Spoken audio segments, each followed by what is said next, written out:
Hello po, ako po si Imelda, ang gumanap sa Yora sa dramang Ang Magandang Kapitbahay na iniligtas ko sa aswang sa probinsya. Inaanyayahan ko po kayo na palagi po kayong magkikinig manunood sa aming mga drama, sa aming Team A.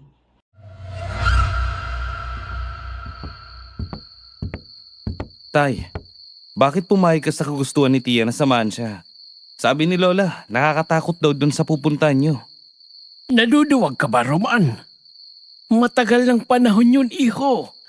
At saka, nung kapanahunan ko nga, kahit na 10:00 pa nga ako ng gabi umuwi ay ayos lang. Pananakot lang yan ng lola mo para hindi ka matulad sa akin. Tama naman siguro si Lola. Dahil nang minsang bumisita tayo noon, ay sumama ang pakiramdam ko. Saka nakakatakot ang mga titig ng mga tao. Lalo na ang mga kapitbahay niyo. Mga pamilyang Ortig yun, anak. Mayaman ang pamilyang yun. Kaso, sa dilim ng bahay nila ay napagkakamalang walang taong nakatira. Siguro ay mga pangit ang mga tao ron. Kaya hindi sila lumalabas. O kaya takot sila sa liwanag. Laging madilim, di ba? Baka aswang ang mga yun. Pero hindi nyo lang alam. Hindi siguro. Kwento sa akin ng kaibigan ko ay may magandang dalagang nakatira doon. Nakausap niya isang gabi sa may lilim ng puno. Nakaupo raw sila sa gilid ng sapa. Komportable naman sa isa't isa. Tsaka mabait ang babae. Hindi naman ako lubos na naniniwala sa mga hakang-hakang yan. Dahil kaibigan ko ang matandang kapatid ng may-ari ng bahay na yon. At siyang magsusundo sa'yo pagkarating mo roon.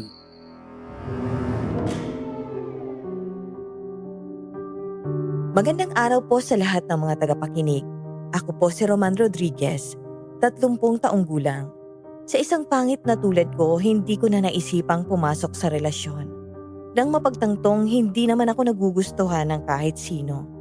Naging maayos ang buhay binata ko. Ngunit na makabalik ako sa lugar na inaayawan ng lahat, naging inspirasyon nito sa akin para tuklasin ang ganda nito. Kaya nang marating ko roon, ay hindi ko inaasahan ang naging pagbabago.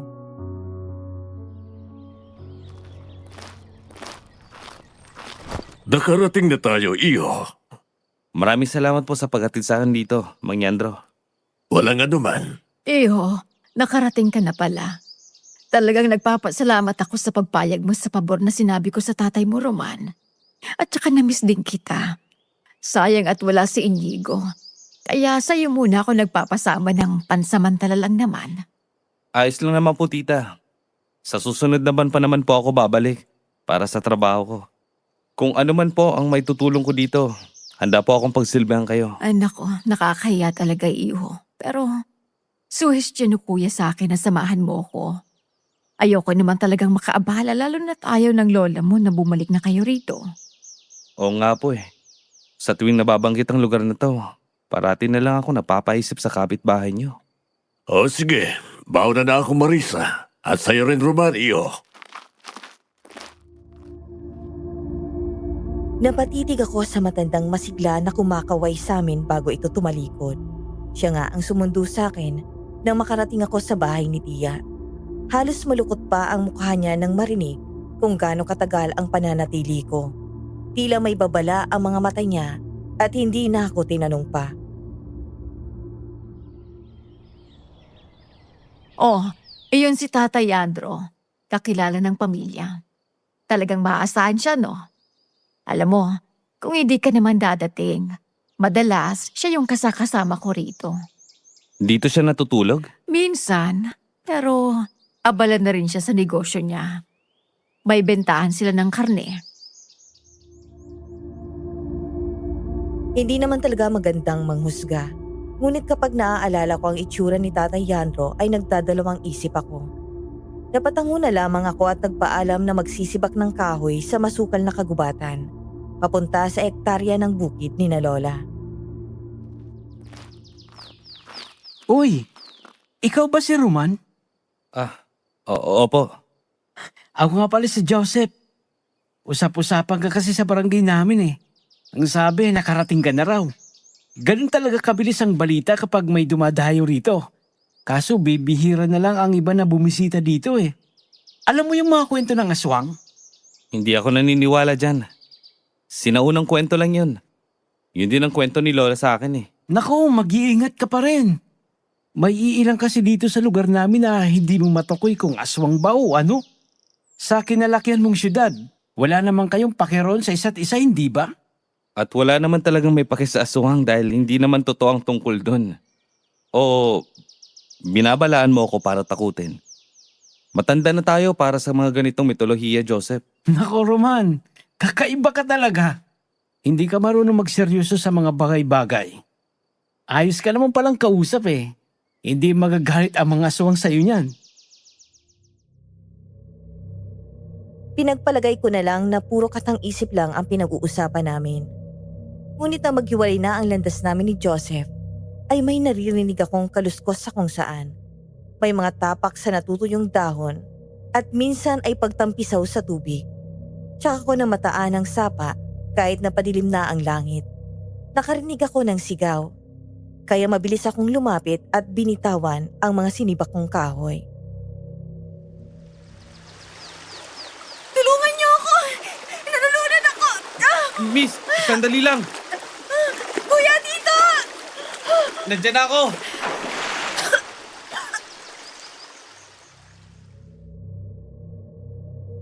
Nang lumubog ako sa tubig, naramdaman ko agad ang lamig nito. Ang bilis ng pagtaas ng tubig at rumaraga sa pa, kaya halos hindi ko na maabot ang lupa sa ilalim. Naging alerto ang mga mata ko at hinanap ang babae. Doon, nakita ko siyang hinahampas ang tubig at sinusubukang umahon. Hanggang sa paglutang ng babae, ay agad ko siyang hinila paalis ron at lumangoy papunta sa gilid. Wala na halos malay ang babae, kaya nawalan ako ng pagpipilian at sinimulan ko siyang i-CPR.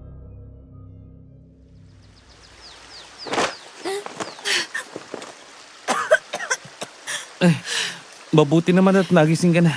Ayos ka lang ba? Gusto mo bang dalhin kita sa ospital? Hello? Naririnig mo ba ako?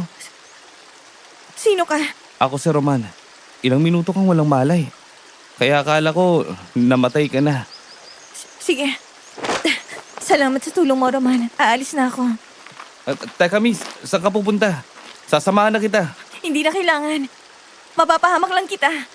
Huwag mo na alalahanin kung tungkol na naman to sa aswang. Hinintay kong magising ka kahit abutin pa tayo ng gabi. Dahil mahirap na at baka delikado pa uwi sa inyo. Sanay na ako umuwi ng gabi. Madalas ka bang naliligo ron sa sapa? Oo. Gusto mong samahan kita? Ayoko nga sabing magpasama. Ano bang problema ng tenga mo at utak mo ha? Hindi ka ba nakakaintindi? Wala naman akong binabalak na masama sa iyo. At saka, tuwing hapon ako nagsisibak ng kahoy malapit ron. Tumigil ka na. Dahil hindi na ako babalik ron. Lumipas ang 2 araw. Hindi ko na ulit nakita ang babaeng yon. Hanggang sa sumunod na araw, ay hindi na ako gaanong nag-isip tungkol sa kanya. Gabi-gabi na yung pagsisibak mo ng kahoy, Roman Halos mapuno mo ng lagayan natin, iho. Wala na akong ibang maisip na gawin sa hapon, tita. Samahan mo na lang kaya ang Tatay Andrew mo. Nagpapatulong kasi yun sa tindahan niya. Malay mo, makabigyan ka pa ng libreng karne nun. Wala ba siyang trabahante ron? Matanda na si Tatay Andrew. At hindi naman yun nagpapapasok sa tindahan niya lalo't hindi kilala. Maingat siya sa pinagkakatiwalaan. Sige, tita. Susubukan kong pumunta doon.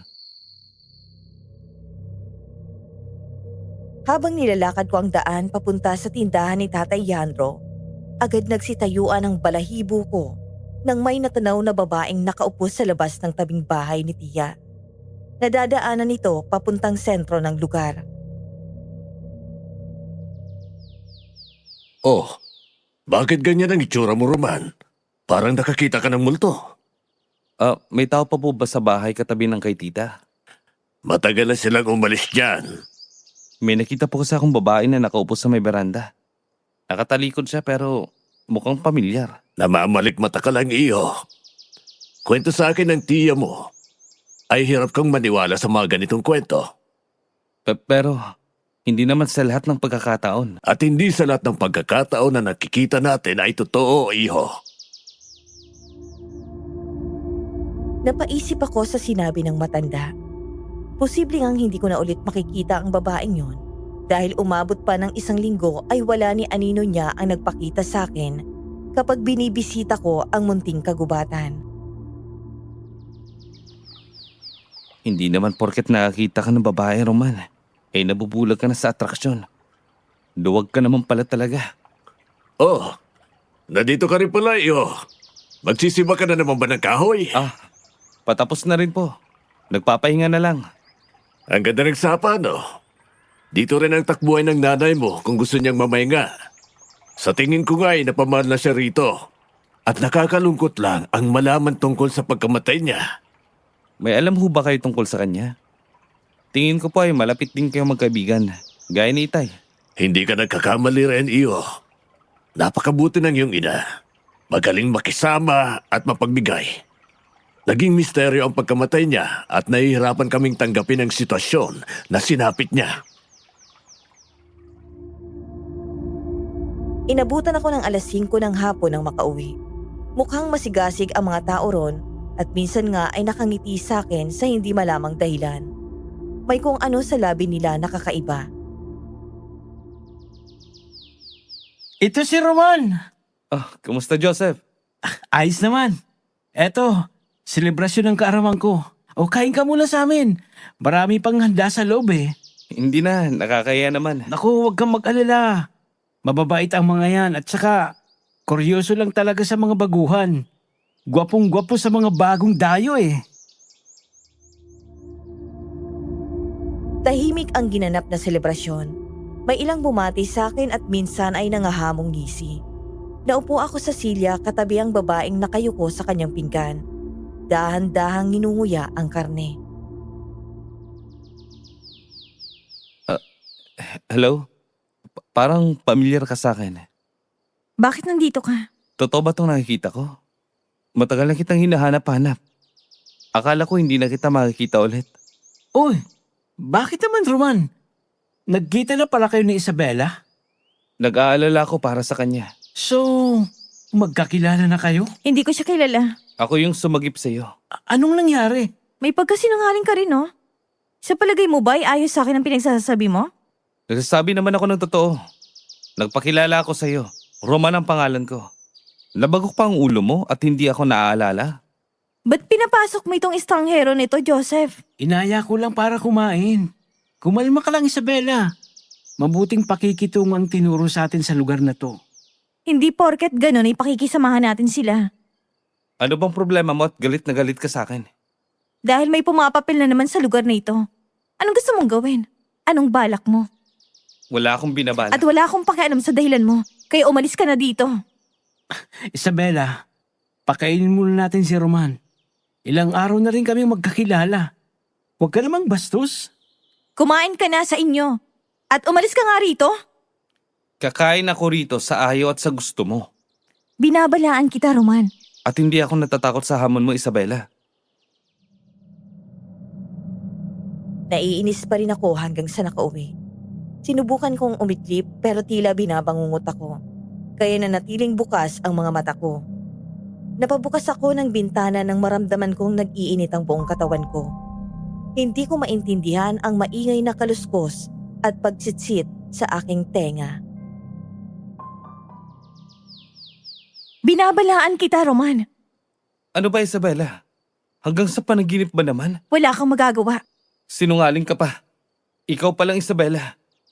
Ang kauna-unahang nanakot sa akin mula nang bumalik ako sa probinsya. Dahil hindi naman tamang bumalik ka para ipahamak ang sarili mo. Binabalaan kita, Roman. Mag-ingat ka sa pinagkakatiwalaan mo. Hindi mo alam na kung sino pang malapit sa'yo, siya pang dahilan ng pagkabagsak mo. Wala kang karapatan na pagsabihan ako. Merong bilin at babala sa akin si Lola.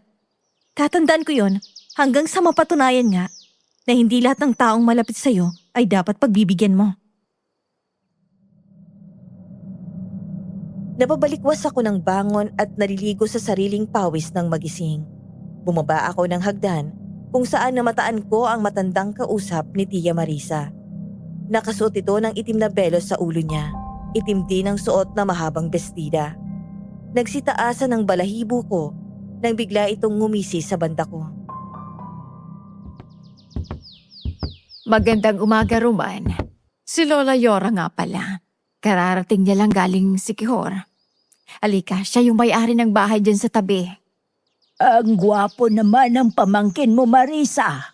Halatang maaasahan nga. Magandang araw po. Nagbigay ng pasalubong si Nana Yora sa atin. Karning baboy yan. May uulamin na tayo mamaya. Hindi naman kasi ako tulad ng kapatid ko na akala mo ay mauubusan na ng supply para ipagdamot ang mga sirang karne. Talagang hindi pa nagbago. Mabuti naman po si tatay. Pagpasensyahan niyo na lang po. O siya pwede ba akong magpasama sa'yo sa amin? Saan po? Umingay siya ng pabor sa akin kung pwede raw bang magpatulong sa'yo na ayusin ang tindahan niya dahil magbebenta siya ulit. Sayang naman daw ang pwesto at saka para hindi siya mainip sa bahay nila. Malayo po ba ang bahay niyo? Ayan, sa tabi lang ng tiya mo. Saka huwag kang mag-alala. Andito naman ang apo ko para tulungan ka rin sa kakailanganin mo. Hindi kasi tumutulong sa akin yung sa ganitong bagay. Talagang mainitin ang ulo. Sige po, Nanay Yora.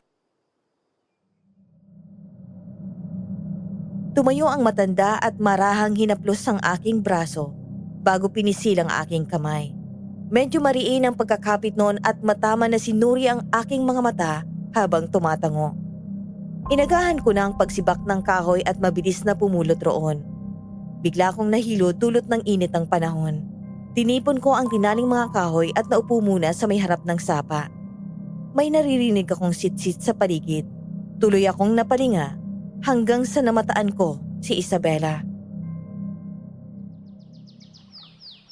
Ang tigas talaga ng ulo mo, Roman. Bakit gusto mo akong umalis dito? Hindi ka tinablan?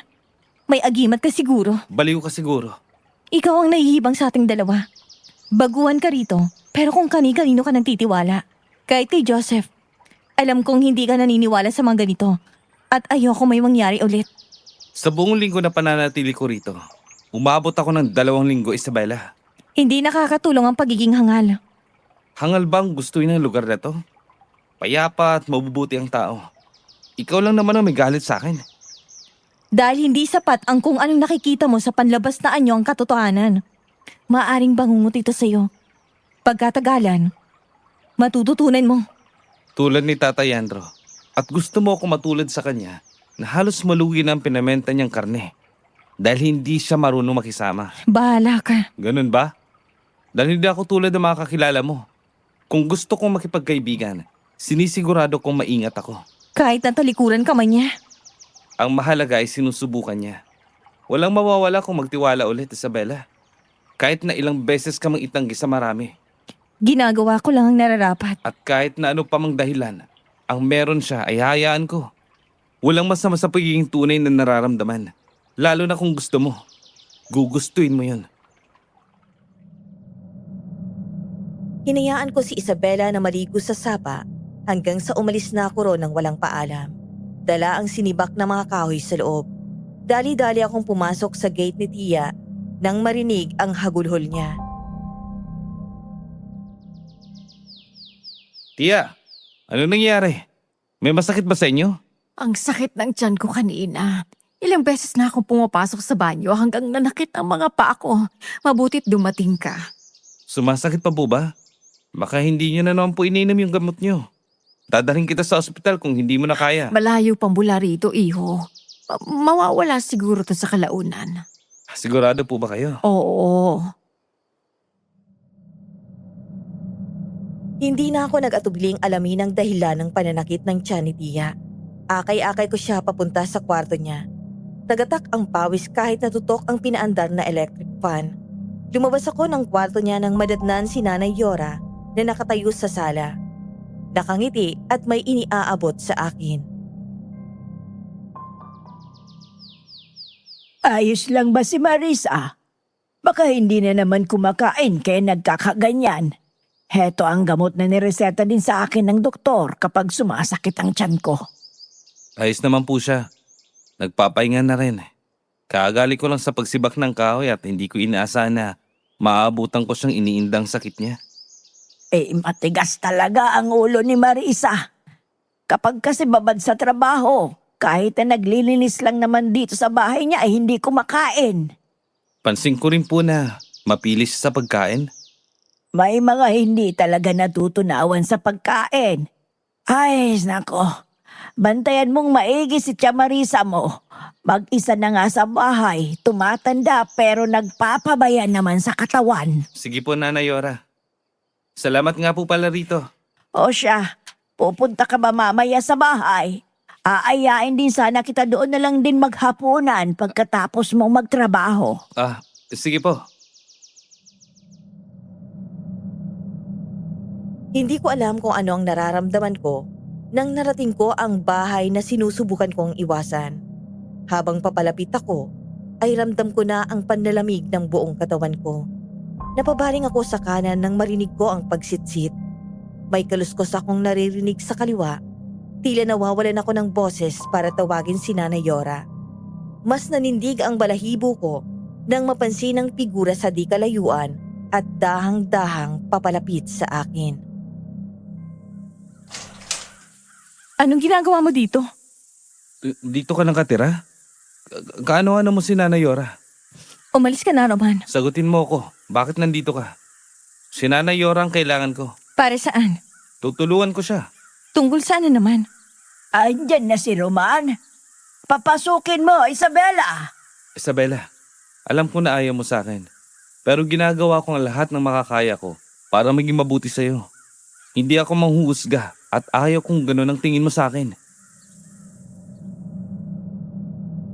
Mataman akong tinititigan ni Isabela at sinusundan pa rin ako ng mga malalamig na titig niya. Napabuntong hininga ako at dumiretso kung nasaan si Nanay Yora. Simple lang ang bahay nila, pero maespasyo ang sala dahil wala na itong gaanong gamit. Walang gaanong ilaw sa iilang sulukang pasilyo. Tigi-isang bombilya lamang sa mahalagang tanggapan ang naliliwanagan. Pagpasensyahan mo na si Isabela. Hindi ko alam kung bakit siya galit sa akin eh. Minuminuto may babala siya sa akin. Lumaki si Isabela na hindi pala kaibigan. Tinuruan ko siyang wag basta-basta magtitiwala hanggang sa pagkadalaga niya. Hindi naman siya ganoon sa mga tao rito. Tahimik iyan at wala talagang pake. Pero ilang beses niya rin akong pinagsabihan tungkol sa'yo. Wala naman po akong masamang binabalak. Sa katunayan nga po, nandito ako para tulungan si Tia. Mag-isa siya at tinuring ko na siyang ina. Wala na ang iyong ina? Opo, matagal na panahon na. Kwento ni Papa sa akin, may naglagay ng lason sa pagkain niya. Pero git ni Lola sa akin, dahil daw may nagbigay ng pagkain sa amin. At tinanggap yun ni Mama mula sa pinaghihinalaang aswang. May kung ano ron na naging dahilan ng kawalan niya sa wisyo at pinadala sa maraming doktor. Ang resulta, depresyon. Buhay pa ba ang lola mo? Opo. At ilang beses niyang isinumpa ang lugar na to. Hindi ko naman nakikita na may pagkakamali rito. Sa paniniwala mo lang yan, iho. Isipan ang kalaban natin. Hindi natin maitatanggi na natatakot ang lola mo para sa pansariling kapakanan. Lola, Ay kanina ka pa ba dyan? Nagkwentuhan kami ni Roman tungkol sa mama niya. Matagal na palang wala dahil sa aswang. Kwento ng lola niya sa kanya. Hindi naman totoo ang mga yon, di ba? Tahimik lang na tumatango si Isabela. Hanggang sa natapos ako sa pinapagawa ni nanay na trabaho, ay tahimik lang na nakatingin si Isabela sa ginagawa ko. May kung ano sa mga titig niya na hindi ko mapigilang mapansin. Nandidilim ang mga titig niya at kalaunan ay tumalikod na rin sa akin. Roman, halika! Hindi na pa ako kakain dito. Pumayag ka na kanina. Saka, hinanda ko talaga itong espesyal na niluto ko para sa'yo. Ngayon lang ulit ako nagkaroon ng bisita. Ayos lang po pala ako, Nay. Kumain na rin po ako sa bahay kanina bago pumunta rito. ako nagluto niyan, Roman. Hindi ko mapigilang langhapin ang masangsang na amoy ng dinuguan. Naupo ako sa silya at pinanood silang nagsisimula ng kumain. Tahimik silang kumain at tanging mga kubyertos lang ang nag-iingay. Maya-maya pa ay narinig kong tumahol ang aso sa di kalayuan. Nag-iingay na rin ang sitsit at kaluskos na parati kong naririnig sa hindi malamang dahilan. Sinulyapan ko si Yora na tumatangos sa akin at iniabot ang luto niyang dinuguan. Hindi mo hilig ito, iho? Madalas itong handaan sa mga okasyon. Nakaugalian ng mga tao rito ang handaan ng mga bisita nila na ganito. Simbolo ng pagkakaisa. Pansin mo ba? Pansin ko na ayaw niya po niyan, Lola. Talaga? Sayang naman. Baka gusto ni Marisa, ipagbabalot natin siya. Susubukan ko pong tikman. Huwag mo nang pilitin kung ayaw mo, Roman. Hayaan mo siya, Isabela.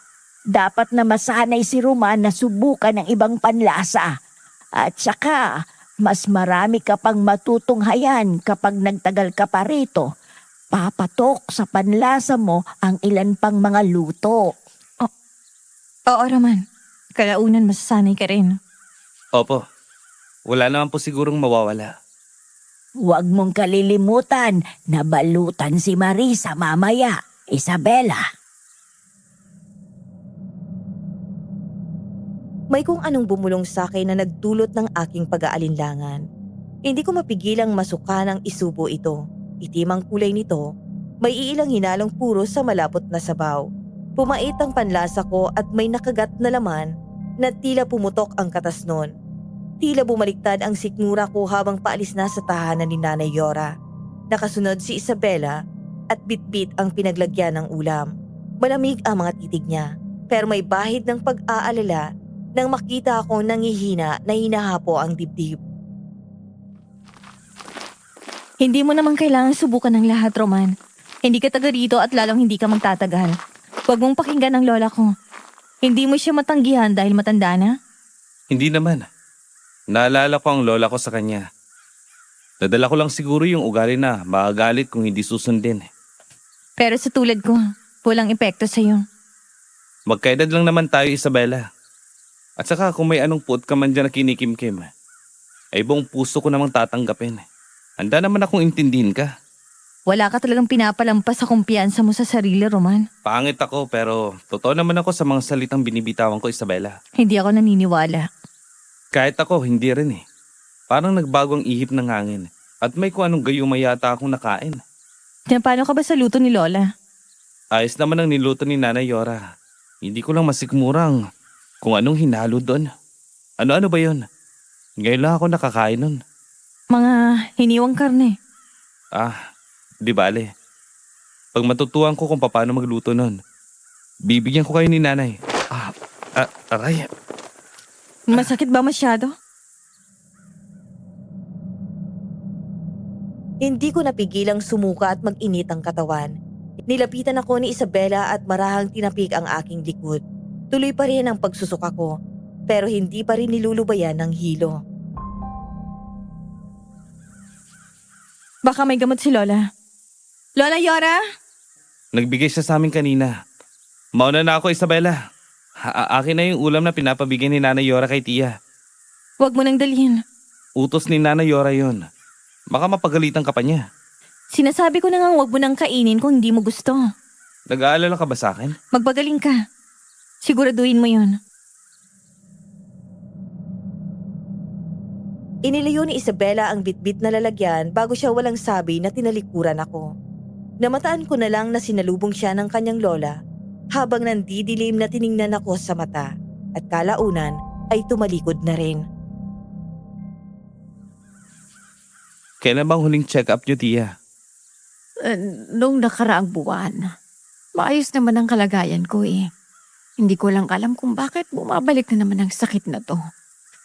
Naalala ko tuloy ang kwento sa akin ni Inay. Ano-ano po bang nabanggit ni Lola sa inyo? Ilan sa mga sintomas nung nagkasakit ang mama mo ay nahihirapan siyang matulog sa gabi. Lagi siyang binabangungot ng ingay.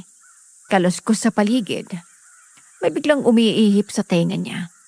Nainitan yung katawan niya at higit pa roon, hindi siya nakakausap ng matino.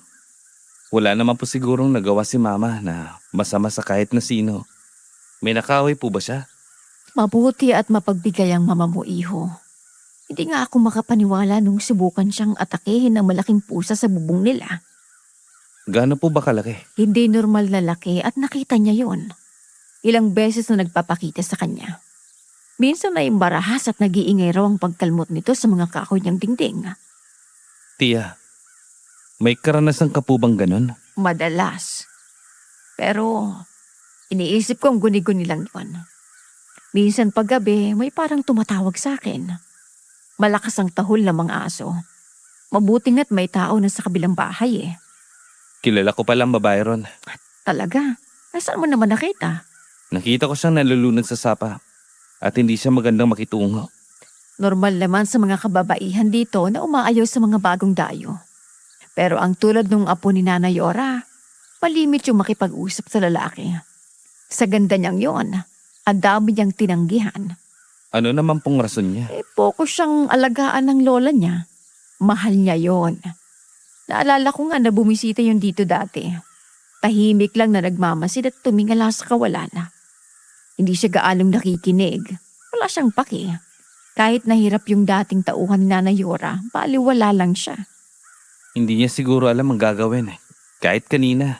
Bakit? May masama bang nangyari? Wala naman po. Sinasabi ko sa iyo, maging mabuti ka lang, Roman. Kung posible ngang may mga aswang pang nabubuhay sa panahon ngayon, maging mabuti ka lang sa kanila. Yun lang ang dapat na maging ganti natin. Hindi kadiliman. Masyado na tayong binalo sa kasuklaman. Hindi na angkop ang maging mapanghusga sa kung ano man ang napansin mo sa kanila. Hindi ko maatim na tanggapin na ganun lang kadali. Simula nang tuloy-tuloy ang pagsama ng pakiramdam ko, ilang araw pa akong nahigalang sa kama. At tuwing gabi nga ng hating gabi ay may naririnig ako na kakaiba. Lumalalim ang mata ko sa puyat. Kahit si Tia Marisa ay tuloy pa rin ang pag-inda niya ng kanyang sakit. At namumutla na nga nang bisitahin ko ang kwarto niya ng isang gabi. Ayos na bang pakiramdam mo? Medyo po. Tatawag na ba ako kay Papa ha, Tia? Huwag ka nang mag-abala sa sakit ko, Roman. Kailangan ko masiguro na maayos ka lang. Pwede tayong humingi ng tulong kay Itay. Pagwawala lang ang tatay mo kapag nalaman niya to. Mas mainam na malaman niyang tungkol dito para maagapan ka pa. Pag may iniinom naman akong gamot, huwag kang mag-alala. Kailangan ko lang ng tubig ngayon. Kuhanan mo nga ako, iho. Napatalon ako sa gulat at mabilis na nagsitayuan ang mga balahibo ko nang makita ang malaking pusa at tumalon palabas sa bukas na bintana. Tuloy pa rin ang kaba ko at nanginginig ang mga tuhod na pinuntahan ko kung saan tumakas ang pusa. Biglang nanlamig ang kalamnan ko at hindi maiwaksi sa isipan ang aking nasaksihan. Nako, Marisa. Bakit hindi mo pinapunta sa akin si Roman? Nagkasakit din po siya, Itay. Ayos lang yan. Huwag mo nga sabing pinapansin ng matandang yun, Marisa. At matagal ko nang hinabilin na kumain ka ng mabuti. Magagalit sa Inigo kapag nalaman niyang pinapabayaan mo ang sarili mo. Gumagaling na ako. Pagod lang siguro.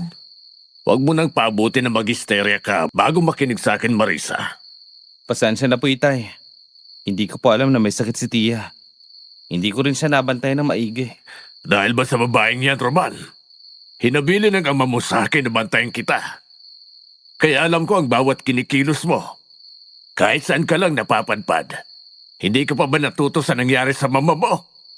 Tatay Andro, pagpasensyahan niyo na po ang pamangkin ko. Hindi niya naman sinasadya yun. Hindi ko naman po alam kung anong pwede kong gawin para hindi sumama ang loob nila. Kung sakaling tatanggihan sino man. Huwag ka na lang lumabas ng bahay. At kung magkataon man, ay bumalik ka ng bahay bago mag-alas 6 o abuti ng gabi. Naintindihan mo ba? Babalik na rin si Inigo makalawa ng linggo sa sunod na buwan. Kinabukasan nagising ako ng bandang alas 5. Bumaba ako ng hagdan nang may biglang tumalon palabas ng bintana at nagdulot ng ingay sa madilim na sala. Mabilis kong binuksan ang ilaw at naabutan ko ulit ang kulay itim na pusa. Sinundan ko yun palabas ng pinto.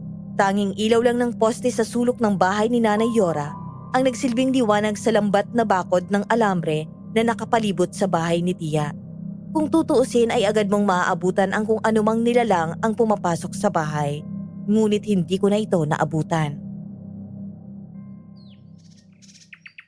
May magnanakaw bang nakapasok? Hindi po ako sigurado. Hindi ko na po naabutan nang makalabas ako sa pinto. Hindi rin ako sigurado kung pusa ba yun. Nagising din ako sa gulat dahil may nakapasok sa bintana ko. Paano naman po nangyari yun? Sinigurado kong sarado ang lahat ng mga pinto at bintana bago ako umakyat. Imposible namang bumukas ito na mag-isa. Iyo, siguro may totoo ang sabi ng inay tungkol sa mga aswang. Bakit po? May kung ano po ba kayong nakikita o nararamdaman? Lagi akong binabangungot at nagigising bago mag-alas 3. At kapag naman namulat ang mga mata ko, parang may nakatitig sa akin mula sa sulok. Parang may bumabatog sa palang ko. At nanindigas sa mga binti ko. Tia, dapat tayo magpatingin sa albularyo. At baka may nangkulam sa inyo. Wag na wag mong babanggitin yan, Roman. Walang albularyo rito. Dahil pinatay sila ng mga hindi nakikilalang mga aswang sa barangay. Yun ang sabi-sabi. Hindi ko na rin nabalitaan na may nagpapagamot dito. Hibala na lang sa akin at nakakayanan ko pang bumangon kahit nahirap sa nararamdaman. Bakit ayaw niyo po umalis na lang dito, Tia? Hindi ganun kadaling manirahan sa syudad. Kaya wala akong ibang magawa. Pwede ka pong tumira muna sa amin. Hindi rin yung posible. Dahil umuwi si Inigo sa mga hindi inaasahang pagkakataon. At wala siyang matitirahan kung ganun. Pwede namang hindi na bumalik si Inigo. Ilang beses ko nang sinabi sa kanya na wag na siyang bumalik dito. Pero nanlambot ako sa dahilan niya kung bakit hindi niya maiwan ang lugar na to. Kahit masakit para sa kanyang nangyari, hindi niya matiis ang lugar na ito. Sinunod ko ang bilin sa akin ni Tia na tulungan si Tatay Yandros sa kanyang tindahan. Isa sa mga palagay ko kung bakit walang pumupunta sa lugar na ito ay dahil bukod sa maliit ang kanyang pwesto ay nakatago rin mula sa sentro. May sapat na espasyo para lagyan ng mga nahiwa niyang karne. Bukod ay tinipid lamang sa ayos ng paninda sa isang sementadong lababo. Ilang taon niyo na po ba itong ginagawa, Tay? Noong binata pa ako, ay nagpatayo na ng negosyo ang pamilya ko. Sikat ang tinda nila sa kabilang baryo. Kalaunan ay nalugi rin. Napansin ko na kahit si Nanay Yora ay may tinda ring karne. Yun lang ang nagbebenta rin ng ulam. Yung apo niya po ba, siya rin po ba yung nagbabantay? Si Isabela ba ang tinutukoy mo? Opo. May apo pa po ba siya? Mayroon. Matagal na rin umalis sa lugar na to. Minsan na lang kung bumisita eh. Bumisita ako kina Nanay Yora kagabi. Wala ako nakita mga litrato sa bahay niya. Sayang, sa laki ng bahay niya, tinipid niya ang ilaw. Nabanggit ni Tia na inabando na yon. At saka bumalik din kalaunan si Nanay Yora. Ano namang ginagawa mo ron? Nako, nasabi ko na nga sa'yo na huwag kang basta-basta tumatanggap ng imbitasyon. Nagpapatulong sa akin si Nanay Yora. At nandun din si Isabela. Gusto ko ring makita. Hindi mo alam ang posibleng mangyari. Kahit ako ay tingin ko mapapahamak ka kalaunan sa padalos-dalos ng mga desisyon mo. Hindi naman mukhang aswang si Isabela eh. At saka, sanay na rin ako sa mga masusungit na babae. Alam mo yung kailangan lang suyuin para gumanang loob niya sa'yo? May pake siya sa akin. Sabi ni Tia, hindi siya nag-iintindi sa kapakanan ng iba. Paano ka ba kagabi? Naisuka ko yung pagkain na dinuguan. May nararamdaman ka ba? Nasusuka po at nahihilo. Hindi ako sanay sa ganong pagkain. Hindi pa rin nakakatulong na ignorahin mo ang kung anong epekto sa nakain mo. Ayos, andito si Roman. Ikaw pala yan. Joseph, bibili ka ba? Hindi, napadan lang ako. Hinahanap kasi kita. Yayain sana kitang maligo sa sapa. May trabaho kasi ako eh. Anong oras ba? Mamaya 4:00. Iho, walang panahon ang apo ko sa mga kalukuhan nyo. Umalis ka na nga rito kung pagsasayang ng lang oras ang naiisip mo. Huwag mo siyang idamay. Katuwaan lang po yun, Tay. At saka po, sarado naman kayo ng mga 3:00. Papayag naman si Auntie Marisa. Hindi naman mahigpit yun. Naririnig mo ba ako? Nagbabakasyon si Roman dito. Bakit pinababantay mo sa tindahan nyo? At saka, dapat nga kay Auntie Marisa magsilbi. Hindi ka naman niya kaano-ano ah. At kaano-ano ka ba ni Roman? Ilang linggo lang siya rito. Pinagmamalaki mo na para magkaangkan kayo. Pinapangaralan mo pa ako sa paliwanag mo. Joseph, umuwi ka na. Hindi na kailangan na palakihin to. Ang bastos kasi. Hindi ko alam kung paano ka napao ng matandang yan. Eh wala namang nagtatagal na tulungan siya dahil sa ugali niya. Kahit yung kaibigan ko, hindi matiis ang tindahan mo, ang sagwa. Huh, mas bastos ka. Sige na, Joseph. Tatay Andro, kumalma lang po tayo. Hindi ko makakalimutan ang araw na to. Pagsisisihan mo ang kawalangian mo. Ilang oras ang lumipas. Bibihira lang na may bumili o dumadaan sa tindahan ni tatay. Tahimik lang siyang naghihiwa sa karne at hindi ako kinakausap. Kahit ang mga customer ay masasama ang tingin kapag napapadaan dito. Napapalingon naman ako kay Tatay Yandro dulot sa dami ng nagbabagabag na tanong tungkol sa buhay niya. Bigla niyang nabitawan ang kutsilyong hawak nito. Halos matamaan ang paa at walang emosyon na hinarap ako. Matapos yung damputin na parang wala lang. Sige tay, mauna na po ako. Salamat talaga, iho. Bukas, bibigyan ko kayo ng karne ng tiya mo. Kaarawan niya pala kinabukasan. Ang bait niyo naman po. Sasabihan ko po si Tia mamaya. Hindi ko alam kung maghahanda nga po yun. Kahit panghapunan na lang. Magpapanda si Marisa bukas. Nakaugalian niya na yan. Naalala ko pa nga na hinatiran niya ako ng pagkain. Naghahanda ka rin po ba tay? Hindi na. Hayaan niyo po. At kung maabutan ko pang kaharawan niyo, ipaghahanda ko kayo. Huwag ka na masyado mag-abala tungkol doon, iho. Makakalimutan mo rin yon. Kahit ang mga anak ko ay abala na rin sa sariling buhay nila. Ganon din sa'yo. Huwag po kayong panghinaan ng loob tay. Ginagawa ko namang handaan si inay kahit na wala na siya eh. Malagang selebrasyon ng kaarawan. Dapat na inaalala to. Dahil nagsilbing paggunita to ng mahalagang pagbabasbas at pasasalamat. Turo sa akin ng itay ang kahalagahan ng kaarawan at parati kong inaalala ang mga araw ng kanilang kaarawan. Napapikit ako habang dinadama ang lamig ng tubig sa aking paanan. Naputikan ang bandang binti ko sa putikan habang nagsisibak ng kahoy. Kaya nagkataon din na pumuslit ako para makapagpahinga. Nandito ka pala. Maliligo ka ba? Alis na ako kung ganun. Hindi. Hinihintay kita dito. Nagbabaka sakaling maabutan kita. Hindi ka na napapadaan dito? Abala rin ako sa bahay. Hindi ka rin sisipot mamaya kina Joseph? Hindi naman kailangan. At saka, baka mainis ka lang sa akin. Ayoko maistorbo ka. Ayos na yun, para maaliw ka talaga ron. Wala namang pinagkaiba sa dati. Inaaya lang talaga ako ni Joseph. Kahit na ayaw ni Lola. Matanda ka na para pigilan ang gusto mo. Nung kapanahunan ni Papa, matigas din ang ulo nun. Hindi ganun kadali, Roman. Kung pwede nga lang umalis na sa lugar na ito, gagawin ko. E di umalis ka. Gusto mong samahan kita sa syudad namin kung papayag ka. Anong gagawin ko ron? Magbakasyon tulad ko. At saka marami ka pang pwedeng madiskubre sa ibang lugar. Pansin ko rin ay hindi nahahasang ugali mo eh. Bukod sa pagiging masungit. Sinasabi mo bang ang pangit ang ugali ko? Hindi ah. Ang ganda mo kaya. Manghanga ako sa iyo eh. At saka, alam ko na magagalit ka lang sa akin kung aaminin ko. Ha? Ang tungkol naman saan? Sa bagay-bagay na napapansin ko sa'yo. Kakaiba yung meron ka. Hindi ko naisip na mabulaan ka pala, Roman. Tinatawanan mo ba ako? Oo. Hindi ka ba naaawa sa akin? Hindi ko alam kung anong igagamot sa sakit ng tiyan mo ng huling gabi. Nagbibiro lang ako. Seryoso mo naman. At saka, huwag kang mag-alala. Maayos naman ako kahit papano. Ibig ko kasing sabihin, inaaway mo ko eh. Hindi ko alam kung nangaasar ka ba para makalapit sa akin. Hindi ah. At saka pagpasensyahan mo na sana ang lola ko. Hindi mo naman kailangang ipilit ang sarili mo na sumunod sa bawat utos niya. Maiintindihan ko yon. Ginagawa ko naman yun para may matutunan ako. At saka para intindihin ka. Paano? Kung kaya't mainit ang ulo mo ay dahil sa lola mo. Roman, Bakit? Huwag kang magsasalita ng ganyan tungkol sa lola ko. Pasensya na. Hindi sa lahat ng pagkakataon ay dapat magbiro ka ng ganyan. Kumusta naman ang bakasyon mo rito? Maayos naman.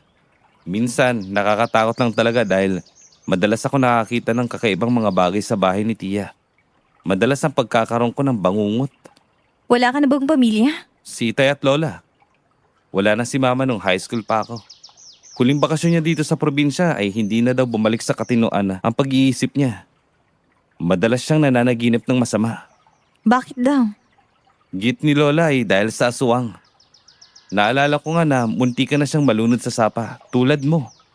Ilang beses niyang ginawa yon tuwing natetsempohan niyang mataas ang tubig at kabilugan ng buwan.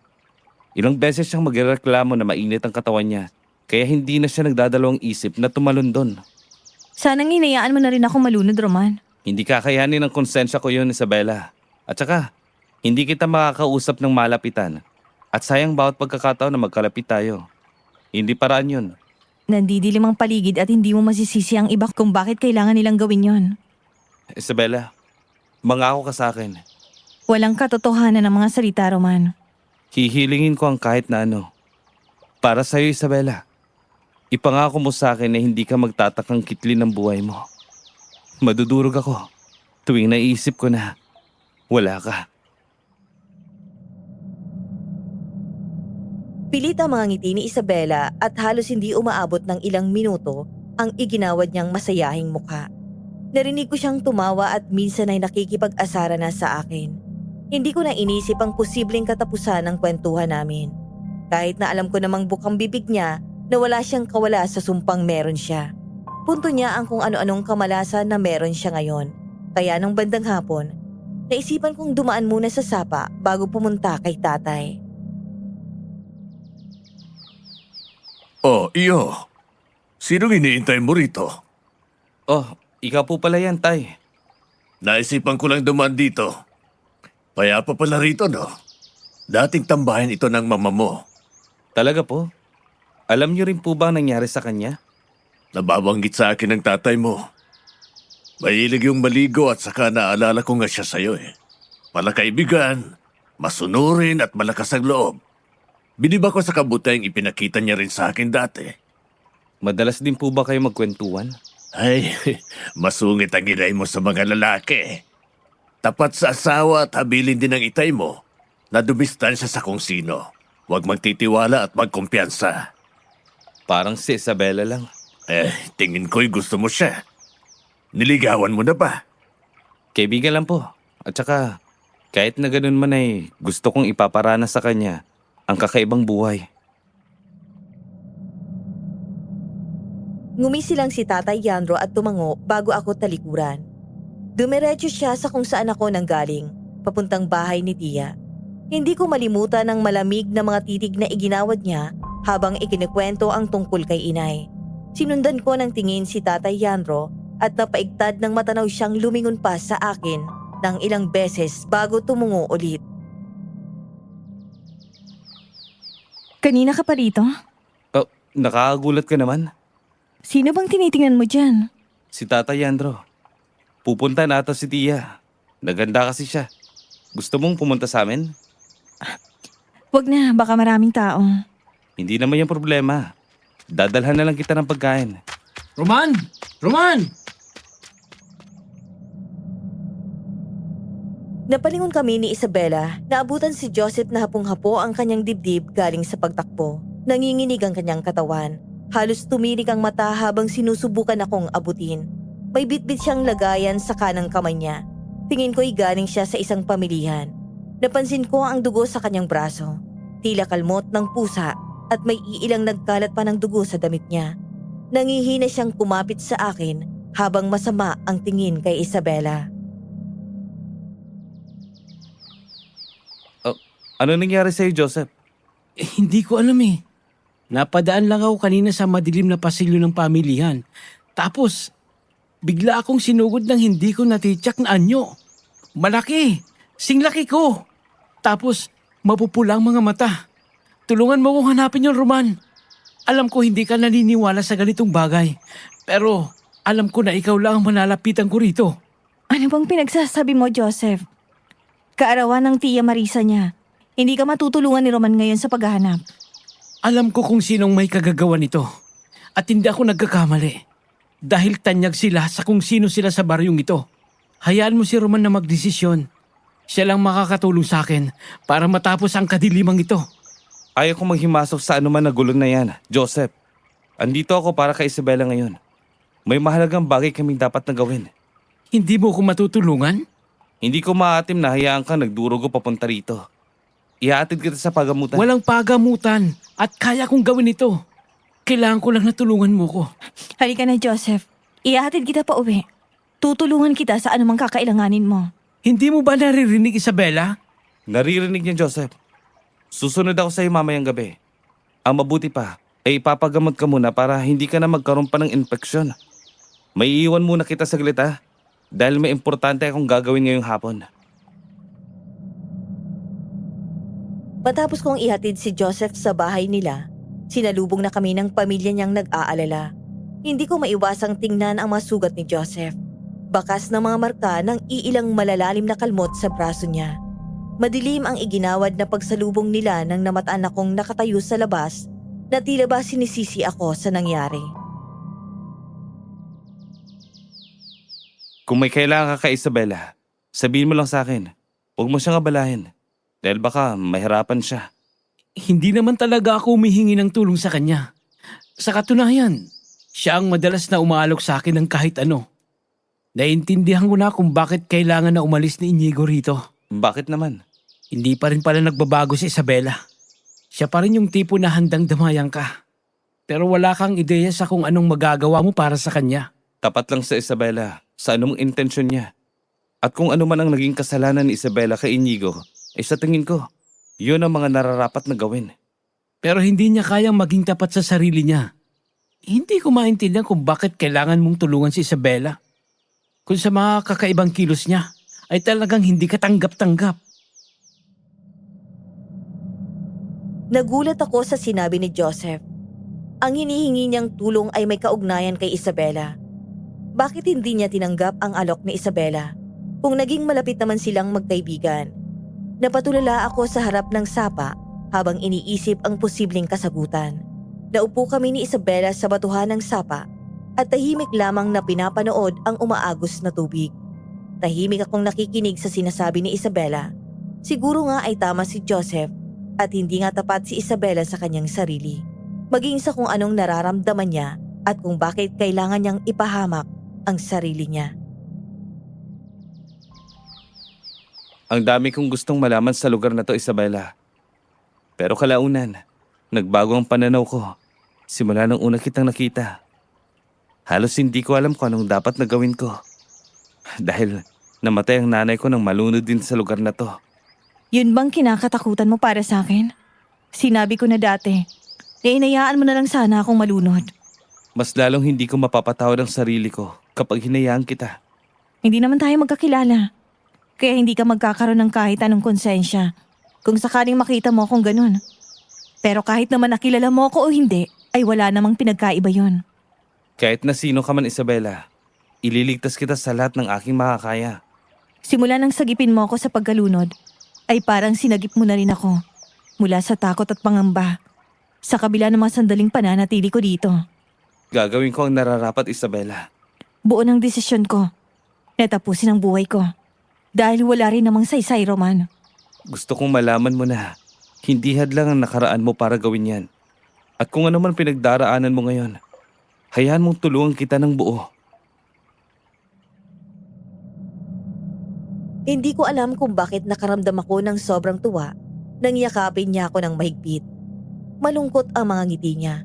Yun naman dapat ang aura ni Isabela. Pero hindi ko mapigilang makaramdam ng bigat sa pilit niyang ekspresyon. Ilang oras bago na unang umuwi si Isabela, padilim na rin ang langit nang tawirin ko ang iilang kakahuyan at nagsisimulang makarinig ng mga kaluskos para umuwi na rin. Sinuyod ko pa ang paligid at pinagmasdan ang medyo di kalayuan na mabatong sapa at may nakatayong matatayog na puno at balete sa kabilang kanan. Nandito ka pa pala, Roman. Oo, kakaalis lang ni Isabela. Naligo kasi kami kanina at saka Magsisimula na rin siya sa trabahong bahay. Kaya nagpaalam na aalis na. Oh, bakit napabisita ka? May gusto lang sana akong ibalita sa'yo. Hindi na ba ito makapag-antay? May ilang motibo na ako kung sino ang gumawa nun sa akin. Halika, tumuloy ka na muna kina Tia Marisa. Kaarawan niya ngayon. Pero ilang oras na rin akong wala ron sa bahay. Bumisita si Tata Yandro at napadaan din sa amin. Pinagkakatiwalaan talaga ng tiyang mo si Tatay Yandro? Oo, malapit na kaibigan din ni Itay. Pasensya na pala nung nakaraan ha. At kailangan mong masaksihan ang inis niya. Ayaw na ayaw niya sa akin eh. Lalo na para kay Isabela. Gusto mo si Isabela? Oo. Wala namang hindi papatol at aayaw sa ganda niyang yun. Maraming gustong makipaglapit sa kanya. Pero kami ang naisipan niyang pagbigyan na kaibiganin sa lugar na to. Mabuti naman kung ganun. Noong una nga, akala ko gusto niya ako. Pero may iba pala siyang sadya. Pati nga kasabwat niya. Hindi ko alam kung anong dapat na gawin ko. Naiinis ako kapag nakikita ko siya sa tuwing nahihirapan kami sa nangyayari. Nag-aalok siya pero wala man lang maitulong para maipaliwanag ang nangyari. May kaugnayan ba ito kay Inigo? Parang ganun na nga. Ayaw kong masamain si Isabela hanggat wala pa akong patunay sa katotohanan. Pero mag-iingat ka sa kanya. Ilang araw akong hindi lumabas ng bahay matapos na tulungan si Joseph para sa mga plano niya. Gusto niyang malaman kung sino nga ba ang nasa likod ng nangyayaring kaguluhan nung nakaraang araw at kung may kaugnayan ba ito sa insidenteng naranasan niya. Dinala niya ako isang araw sa lugar kung saan pinangyarihan ang pag-atake sa kanya. Madilim ang lugar dulot ng napapalibutan ng mga matataas na dahon at punong kahoy. Ilang distansya lamang ang layo nito mula sa tindahan ni Lolo Yandro. Narinig mo na bang balita na nawawala si Nana Yora? Kailan lang po ba? Kahapon pa nagsimulang maghanap ang mga tanod sa barangay. May iilan na pinipilit na huwag na siyang hanapin. Hindi ko na rin alam kung anong nangyari sa apo niya. Wala man lang pasabi sa nangyari. Nag-iimbestiga pa rin ba ikaw tungkol sa nangyari kay Joseph? Tinutulungan ko po siyang kumuha ng mga ilang ebidensya. Saan ka pupunta? 10 oras na ng gabi, iho. Huwag ka nang umalis at baka mapahamak ka pa. Habilin ng barangay na huwag nang lumabas sa gabi para sa seguridad. Napagkasunduan namin ni Joseph na magkita ngayong gabi. Doon sa pinangyarihan ng insidente. Pwede namang ipagpabukas ito, iho. Anong kaso ba yan para makahingi tayo ng tulong o magpa-blatter tayo? Walang naniniwala sa ganun, Tia. Ano ba ang hinahanap nyo? Hindi na po mahalaga yun. Maiwan ko muna po kayo at isarado niyo po na maigi ang pinto. Babalik po ako kagad. Malalagot ako sa itay mo kung hahayaan kitang lumabas at baka mapahamak ka pa. Mag-iingat po ako. Malalim na ang gabi nang pumayag ako sa napagkasunduan namin ni Joseph na puntahan ang lugar na tinutukoy niya. Liblib ang lugar nung una ko itong makita. Malamig ang hangin at hindi ko maiwasang mapatingin sa paligid dahil sa mga nag-iingayang dahon sa tuwing natatapakan ko ito. Ngunit may ilang beses akong narinig na nag-uusap nang makalapit ako. Wag! Wag kang lumapit! Anong ginagawa mo dito? Hindi ka pa rin natututo, Joseph. Baipit na ipinagbabawal ka sa lugar na to. Isa kang aswang! Hindi ako natatakot kahit na marami pa kayo! Hindi rin ako natatakot sa katapangan mo. Alam mo bang matagal na akong naiinis na makita kang dumadaan dito? Bitawan mo ko! Hindi kita bibitawan hanggat hindi ka malagutan ng hininga. Wala akong gagawin sa kanila. Alam kong alam mo ang tinutukoy ko. Hindi ko na kailangang magpaliwanag pa. Nasaan si Nana Yora? Hindi ko alam. Dalhin mo siya rito kung ayaw mong isunod ang pamilya mo. Nagsimula akong batuhin sila ng asin habang nakatago ako mula sa likod ng punong kahoy. May iilang daing akong narinig habang patuloy pa rin sa ginagawa. Ilang minuto lamang ay tumahimik sa banda nila. Dahan-dahan akong sumilip mula sa katawan ng puno at lumabas para silipin sila ng mabuti. Boses yun ni Joseph at galit ito sa kanyang kausap. Bigla akong kinabahan sa bawat hakbang ko papalapit doon. Wala nang taong nag-uusap doon. Ngunit nakita ko na lamang si Joseph na nakahantusay at nagpupumilit na bumangon mula sa lupa. Yakap niya ang sarili niya nang samaan niya ako ng tingin. Napansin ko ang masasamang tingin niya at madali namang iniwas yon. May masakit sa'yo? Kanina ka pa dyan? Bago pa lang akong dumating. Saan ang kausap mo? Totoong aswang yun? Kilala mo ba yun? Alam mo ba kung saan siya nakatira?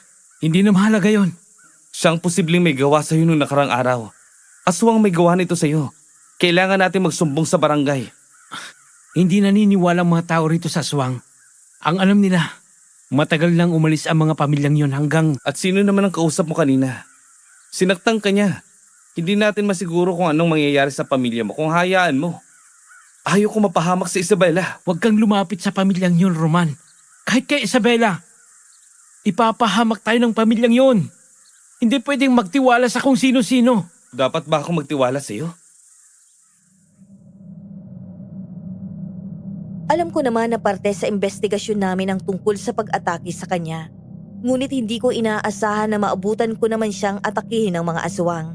Lalaki yon at bahid sa tono ng boses niya ang galit sa mga salitang binitiwan. Totoo ang sinasabi ko, Roman. Hindi pwedeng mabulag ka sa kabaitan na mayroon si Isabela. May dugo siyang aswang. Ikaw bang dahilan ng pagkawala ni Nanay Yora? Hindi ako. Nakita mong biktima rin ako ng lalaki yung Roman. Wala akong natitiyak na biktima sa mga narinig at nakita ko, Joseph. Mahal ni Isabel ang kanyang lola. At kung malalaman ko, nasangkot ka.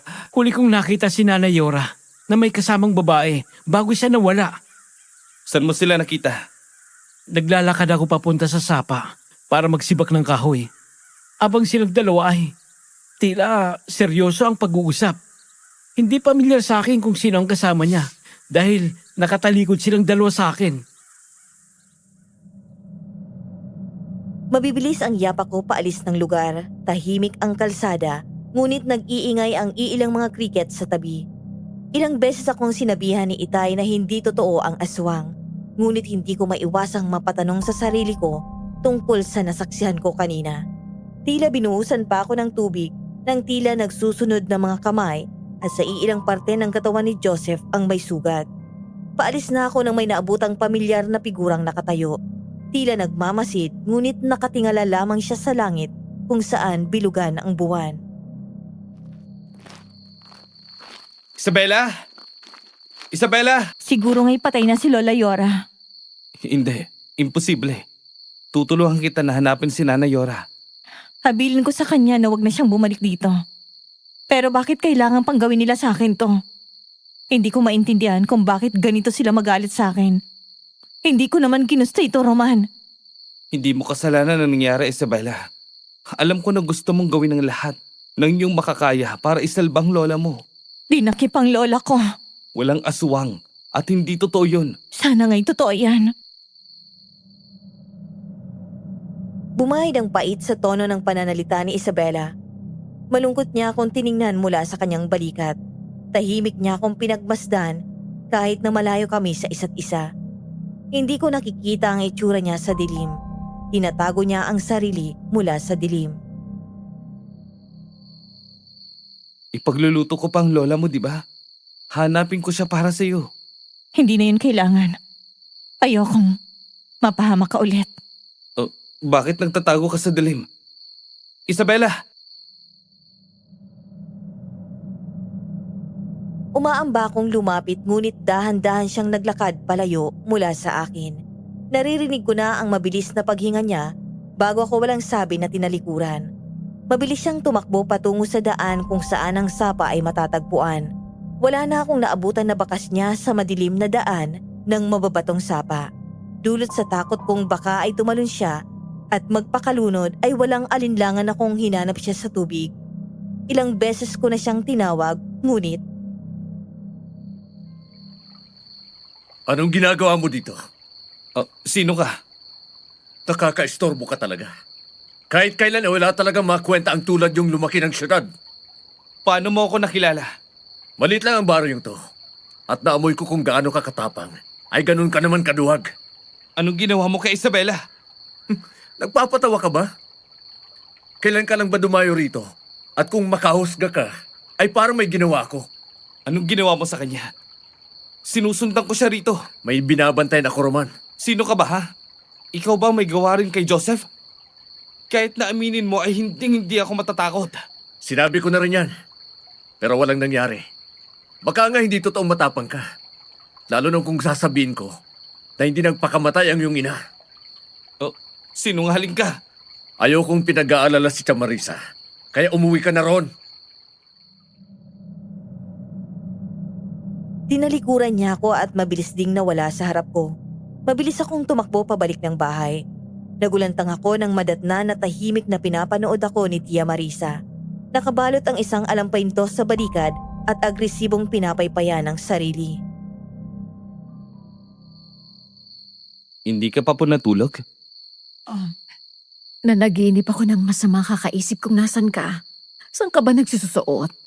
Hindi ka dapat maging kumpiyansa sa kung saang sulok ng lugar. Totoo pa rin ang kwento ni Inay tungkol sa mga aswang. Pasensya po, Tia. May masama bang nangyari? Duman ako sa sapa. Diyos ko po, Roman. Kailan ka lang ba nakapunta ron sa sapa? Matagal ka na bang pumupunta ron? Kwento ng lola mo na doon niya rin na unang nakita ang unang aswang. Matanda raw yun. Doon po ako kumukuha ng mga sinisibak kong kahoy.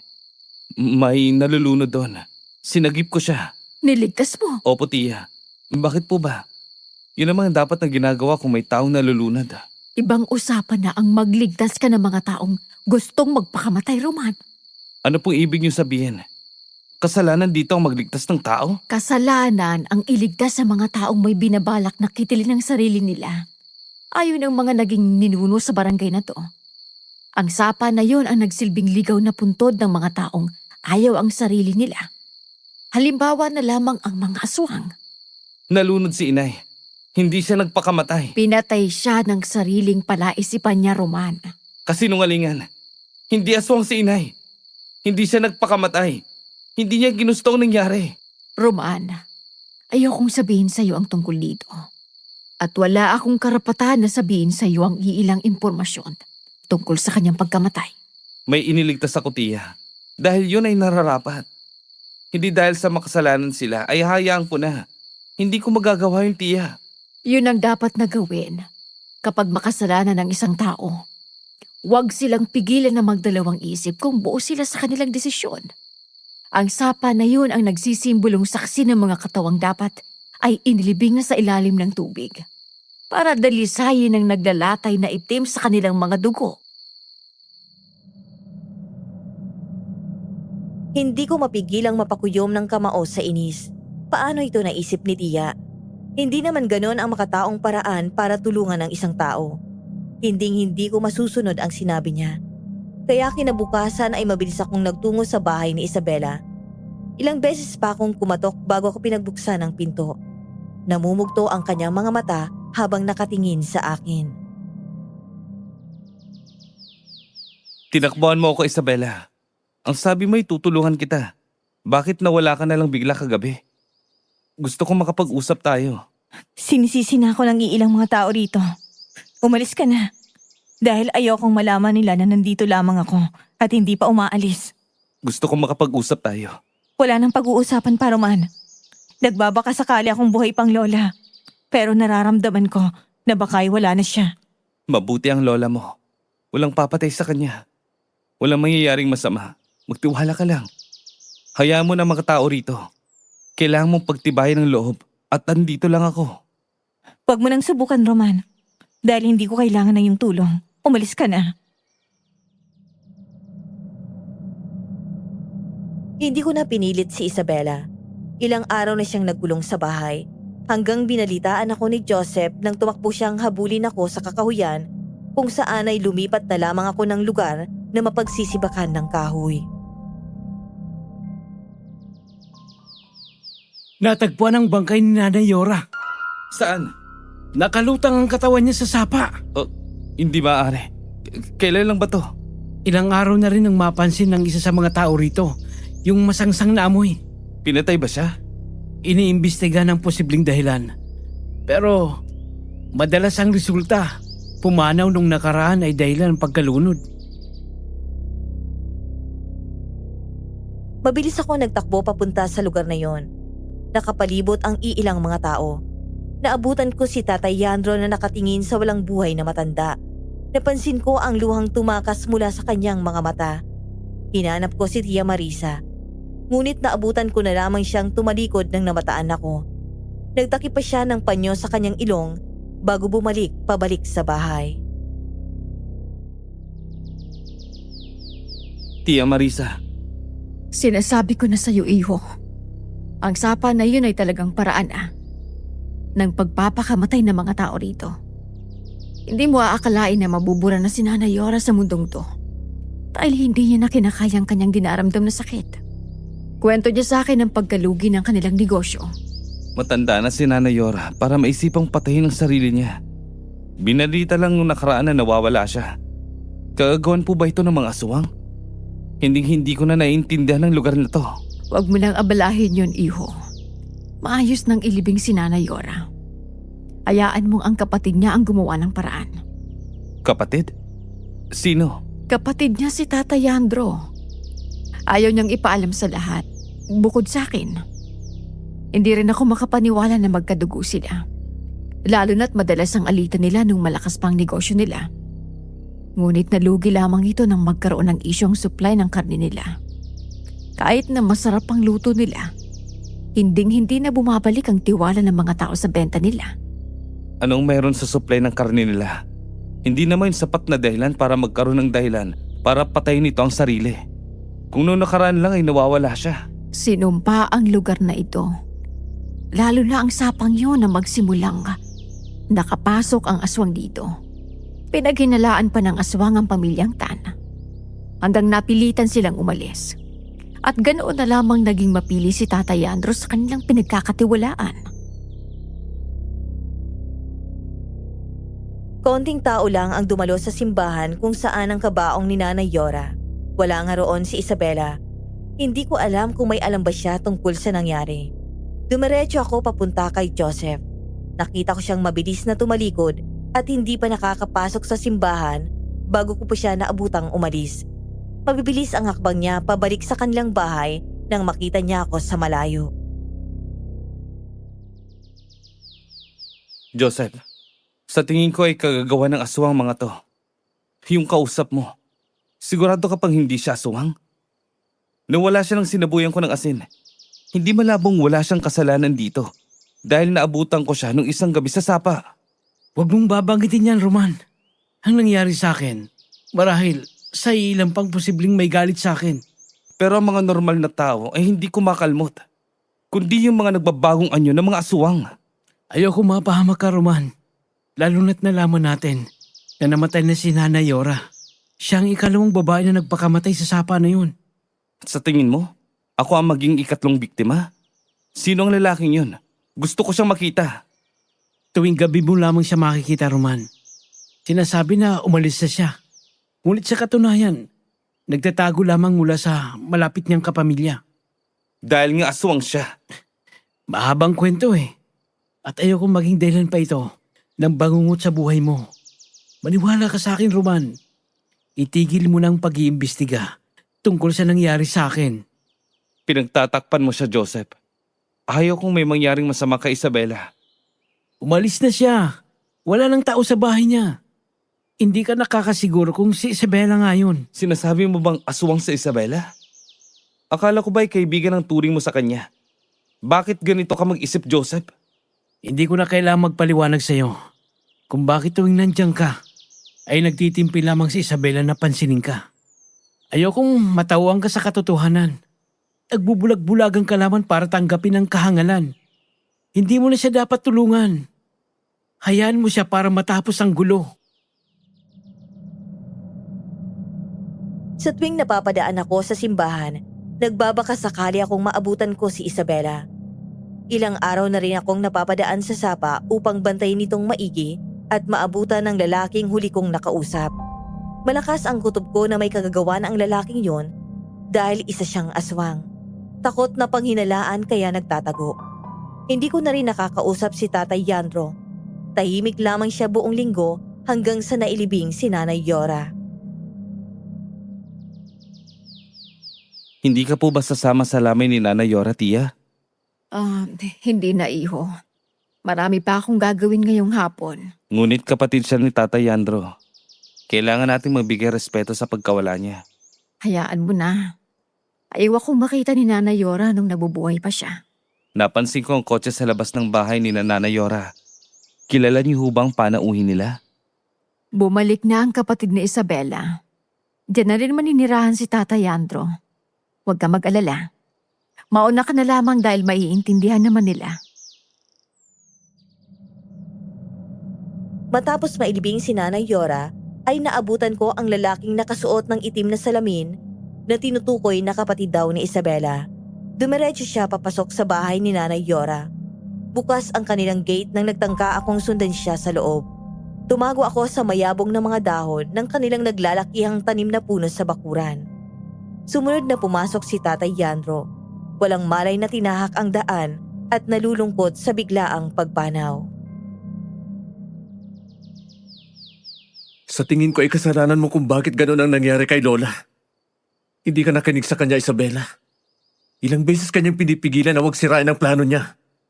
Hindi naman dapat ganun ang gagawin, Kuya Inigo. Hindi pwedeng hayaan ko siya na gumawa pa ng kasamaan. Siyang naging dahilan kung bakit ako nahihirapan ngayon. Ang mga sinasabi ng mga tao tungkol sa akin ay dahil sa makasarili niyang desisyon. Ayoko may mapahamak siya ulit. Kahit kailan talaga, Isabela. Hindi ka natuto sa mga pangaral ng iyong lola. Simula nang iwan ka niya. Lahat ng pasakit, pagtitiis sa'yo. Iniisip mong sinasaktan ka lamang niya. Itinuring ka naming kapamilya. Ngunit ikaw pa ang may ganang umangkin ang mana niya. Lolo Leandro, huwag niyo na pong isumbat kay Isabela to. Kailangan na magtiis si Inigo at magtago. Dahil sa hindi patas sa trato ng Lola Yora mo. Aalis na rin ako. Dahil bumalik na kayo rito na parang walang nangyari. Nung iniwan mo si Nanay Yora, alam niyo hubang nararamdaman niya? Nagkasakit siya. At mabigat sa loob niyang tanggapin na tinalikuran na siya ng pamilya niya. Hindi mo na kailangang umalis. Kailangan mong mabura sa mundong ito, Isabela. Wala ka namang halaga bukod sa pagiging problema.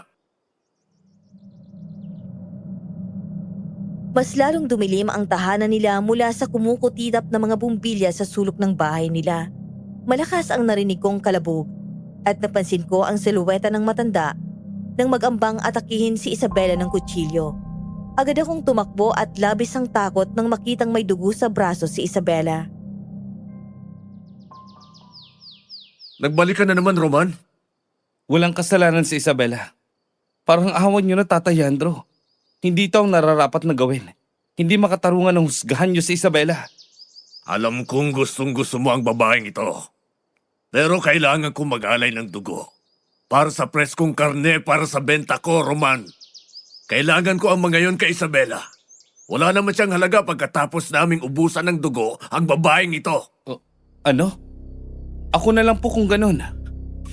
Talaga? Nahihibang ka na nga, Roman. Gusto mo ang babaeng hindi mo lubusang kilala. Sampid ito sa pamilya namin. At nag-aangkin ang manang hindi sa kanya. Alam naman ng lahat na aswang siya. Di bale, itutuloy ko na burahin siya sa mundong ito. Dahil wala naman talaga siyang kwenta. Hindi ko kapatid si Isabela, Roman. Dapat ay matakot ka na sa banta ng mga dugong nakikita mo. At sa katotohanan kung bakit nawalang bigla ang nanay mo. Alam mo bang pinagtaksilan ng iyong ina ang sarili mong kadugo? Hindi siya nalunod. Pinatay siya. Yun ang nararapat na gawin sa mga taong pumapapel sa mga plano. Hindi ba, Lolo Leandro? Huwag niyong saktan si Roman. Wala siyang nauunawaan sa mga sinasabi niyo. Hindi niyo kailangan ipaalam sa kanya. Patayin niyo na lamang ako. Huwag niyo siyang idamay. Maawa ka, Lolo, Kuya! Mas lalong nandilim ang mga mata ni Tatay Yandro. Narinig ko ang haluhoy ni Inigo. Umiiling-iling sa direksyon ko bago siya nag-ambang tumalikod at kumuha na rin ng patalim para tamaan si Isabela sa kabilang braso. Nagsimula na akong sabuyan sila ng asin at tinapunan na nagraramihang hiniwa ng mga suwa. Tumakbo ka na, Isabela. Hayaan niyo siyang umalis kung ayaw niyo saktan ko pa kayo. Itigil mo ito, Roman! Gusto mo talagang masaktan? Huwag kang mangialam sa problema ng pamilya namin! Anong nangyayari? Tatay Andro, Inigo. Mga aswang sila. Tia Marisa, umalis ka na po. Ayoko na mapahama ka. Hindi rin ganun kalinis ang konsesyon ni Marisa. Kung tutuusin, ang laki ng kasalanan niya. Hindi ba, Marisa? Wala akong kasalanan. Tia, umalis na po kayo dito. Magtawag ka ng kung sinong pwedeng tulungan tayo. Sige, subukan nyo. Kung ayaw yung patayin ko kayo ngayon din. Roman, huwag ka nang pumasok sa problema ng pamilya nila. Ibalik mo si Isabela. Kung ayaw mong malagutan ng hininga ang iyong tiya. Total, may atraso naman siya sa'yo. Bakit hindi na lang kita tutulungan? Roman, maawa ka sa akin. Hayaan mo na sila. Ibalik mo si Isabela. Hindi ko magagawa ang ibinibintang nila sa akin. Maniwala ka. Hindi ka pa rin ba binabangungot ang mga nakikita mo, Marisa? Hindi pa sapat yun para tigilan mo ang pamilya namin at huwag kang sasali sa gulo. Unang-una, mabuti ako sa inyo, Tatay Yandro. Wala akong ibang ginawa kundi ang pagbigyan kayo sa kagustuhan nyo. Hindi ko palalampasin kung paano nyo inatake si Joseph. Nagbabalat kayo. At hindi pa ako nakakasiguro kung sino pang pwede nyong saktan. Gagawin ko ang lahat para ipaghigante ang mga pinahirapan nyo. Kayo ang dapat na mawala sa mundo. Sinabuyan ko sila ng asin at iilang likido na may binabad na bawang sa suka. Nakita ko ang pangihina ni Tatay Yandro at tuluyan niyang pagbagsak. Tumayo naman si Inigo at walang pasabi na inatake si Tia sa harap ko at madiin na sinunggaban ang kanyang leeg. Bitawan mo ang Tia Inigo! Hindi ko akalain na maghahanap ka pa ng kakampi matapos mong halos patayin ang lolo ko. Paano mo kami nagawang pagtaksilan matapos ang lahat-lahat ng mga naitulong namin sa'yo? Hindi ko sinasadyang makain yun ni Tatay Andro. Sinungaling! Nahirapan siya huminga sa pinainom mong gamot. Ano pang mga gamot ang ipinahid mo para tuluyang mawala ang lolo ko? Wala yun sa plano. Alam ko nagtatabi ka ng mga kakainin ni tatay na walang bawal sa kanya. Pinagplanuhan mo siyang patayin matapos kay Lola. Bitawan mo ang tiya ko! Ibabalik ko si Isabela sa inyo. Ngunit hindi sa ganitong paraan. Ayokong nasasaktan ng mahal ko. Kahit iwanan mo na sa amin si Tia Marisa mo, Roman. Siya naman talaga ang punot dulo ng lahat. Hindi ko akalain na kahit kami ay tatraydorin niya. Napapatawad mo ang tulad niya na pinatay ang lolo ko at ang iyong ina? Tia, Walang katotohanan, Roman. Pinagbantaan na kitang huwag kanino magtiwala. hindi pa ba patunay itong ginagawa mo sa akin, Tia? Hindi ko lubos sa kalain na ikaw pala may pakana sa likod ng pagkawala ng aking ina. Paano mo nagagawang magsinungaling sa akin? Dahang-dahang itinaas ni Inigo ang dala niyang kutsilyo hanggang itinutok niya ito sa leeg ni Tia. Bigla akong nanigas sa kinatatayuan. Hindi ko napigilang bumuhos ang emosyon nang maalala ang ginugunitan namin ni Tia. Bitiwan mo si Tia! Hayaan mo na ako, Roman. Alam kong hindi ko na maibabalik lahat ng pagkukulang ko sa'yo. Ngunit nagpapasalamat ako sa mga pagkakataong nandyan ka para samahan ako. Inalagaan mo ako sa tuwing nararamdaman ko na naman ng aking sakit. Pakisabi sa iyong ama na, patawad. At sana'y patawarin mo ako, Roman. Patawarin mo ako, Inigo. Kung bakit ako naging dahilan, kung bakit malungkot ka ngayon. Hindi ko lubos maisip na mahalaga pang lola sa'yo. Akala ko, noong mga panahon na umalis ka, ay gusto mo ng talikuran ng lolang naging mahigpit sa'yo. Patawarin mo ko sa lahat ng nagawa kong mali. Hindi ko mapapatawad ang sarili ko sa nagawa. At wala akong karapatan na diktahan ang nararamdaman mo. At sa'yo, Roman, lalo na kay Tatay Andro, kung paraan ang mawala ako sa mundo, huwag kang magdalawang isip na gawin yun, Inigo. Ituloy mo. Inigo, bitawan mo ang kutsilyo. Pag-usapan natin to ng mabuti. Tungkol naman saan? Sa mga kasinungalingan niya sa atin? Alam mo, Tia Marisa, ang ayaw ko sa mga tulad ninyo, ang pagiging sinungaling at manggagamit. Sapat na ang masaktan ni Lola, pero walang mas titimbang doon kung tuloy na siyang mawala sa mundo. Hindi ko sinasadyang matulak siya sa sapa. Nagkausap kami. Nalayuan ni Roman ang kanyang apo na si Isabela. Kung hindi ako sumunod, baka siya nang may ginawa. Hindi ko alam ang posibleng mga gagawin ni Nana Yora. Dahil dahan-dahan niya rin akong pinapatay sa mga dala niyang pagkain. Saksi si Roman. May lahi kayong aswang at natatakot ako. Mamamatay tao ka. Katulad ka namin, kaya isa ka na ring aswang. Hindi pa ba sapat yun? Roman, patawarin mo ang tiya. Siguro nga'y aswang ako. Gusto ko nang matapos ang lahat ng mga bangungot ko. Akin na! Huwag mong subukan na magtago sa amin! Isusunod kita sa tiyahin mo! Walang alinlangang umatake si Tatay Yandro, ngunit nag-amba itong lumapit sa akin na siyang mabilis na pagharang ng katawan ni Tia Marisa sa akin. Mabilis ang paghinga ko nang makita siyang humandusay sa sahig. Galit ang mga mata ni Tatay Yandro sa akin habang dahan-dahan akong tumakbo palabas ng kanilang pinto at mabilis na tinahak ang ibang daan papuntang sapa. May iilang mga kakahuyan na tiyak na maliligaw ka sa pare-parehong itsura nito. Hindi ko pa natatanaw ang sapa ngunit naririnig ko na ang malalakas na ungol ng mga aso. Mabilis akong nagtago sa iilang kakahuyan habang naririnig na umaalingaw-ngaw ang boses nito sa pagbabanta. Tinahak ko ang daan kung saan ang dating pagkikita namin ni Joseph. Napatanon ako sa kaba nang meron akong nakitang babae na nagtatago rin sa kakahuyan. Isabela, Roman, bakit nandito ka? Iligtas mo ang sarili mo. Humingi ka ng tulong. magtapat ka nga sa akin, Isabela. Sino ka? At ano ka ba talaga? Bakit mo na itanong yan? Alin sa dalawa? Na baka nga suwang ka kaya nagtatago ka rin sa kanila para maghasik din ng kadiliman? Magsabi ka ng totoo. Alam ko ang pamilya mo. Isa silang mga aswang. Ampun ako, Roman. Hindi ko akalain na aswang ang pamilyang Tan.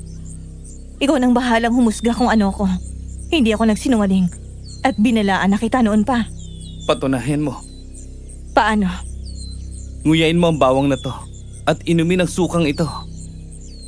Bakit ko gagawin yan? Hindi na kailangan, Roman. Kung hindi mo gagawin, ipapaalam ko sa lahat na nandito ka. Hayaan kitang patayin ng mga naghahanap ng mga aswang sa'yo. Akala ko ba poprotektahan mo ko? Bakit sinusumbatan mo ako? Bakit ayaw mong maniwala sa akin? Ano pa bang gusto mong patunayan ko? Na hindi ako nag-iibang anyo? Ako si Isabela Ortig. Ampun lamang ng mga pumanaw na Ortig. Galing ako sa kabilang bayan. Hindi ako maganda sa inaakala mo. Pero hindi ko magagawang maging aswang. Kasapi ka ng pamilyang kumupkup sa'yo. Bakit hindi mo subukan at nang paniwalaan kita, Isabela? Maawa ka, Roman. Hindi itong inaasahan ko sa'yo. Simple lang pinapagawa ko at sinasayang mo ang oras ko. Gusto mo bang mamatay? Ayoko. Dahil ipinangako ko yun sa'yo. Bakit? Nagbago na rin bang isip mo? Akala ko ba totoo ka sa mga binitawan mong mga salita? Gusto kita, Roman. At ayokong baka nga totoo na naging aswang ako at hindi ko matanggap na hindi ako ordinaryong tao, Roman. Tinalikuran na ako ng lahat ng mga pinagkatiwalaan ko, Isabela. Nandito ako. Hindi ba ay ginawa mo rin? Gawin mo na at nang malaman natin kung nagsasabi ka ng totoo. Inabot ko sa kanya ang bote at inabot na rin ang bawang. Inanda ko na ang sariling sabuyan siya ng asin mula sa aking mga palad. Mabilis na nangilid ang luha ko na nagsimula siyang mahirapang huminga. Simple lang gusto kong mangyari, Isabela. Na sana nga ay nagsasabi ka ng totoo. Nawalan na ako ng tiya at ayaw ko na mangyari sa'yo yun. Isabela! Huwag kang lumapit! Anong ginagawa mo sa kanya? Inaalam ko kung aswang siya. Hindi kami aswang, Roman. Isabela, maghanap ka ng sapa. Halika! Nasaan si Tata Yandro? Nasaan siya, Inigo? Nang makarating kami sa sapa ay nakita naming nabagok doon at wala nang malay si Tatay Yandro.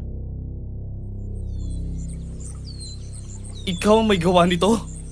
Aswang ka talaga, Inigo. Hindi magagawa ni Kuya yon. Umalis ako para hanapin si Isabela. Mas inisip ko ang kapakanan ng kapatid ko. Siya ang binabantayan kong maigi.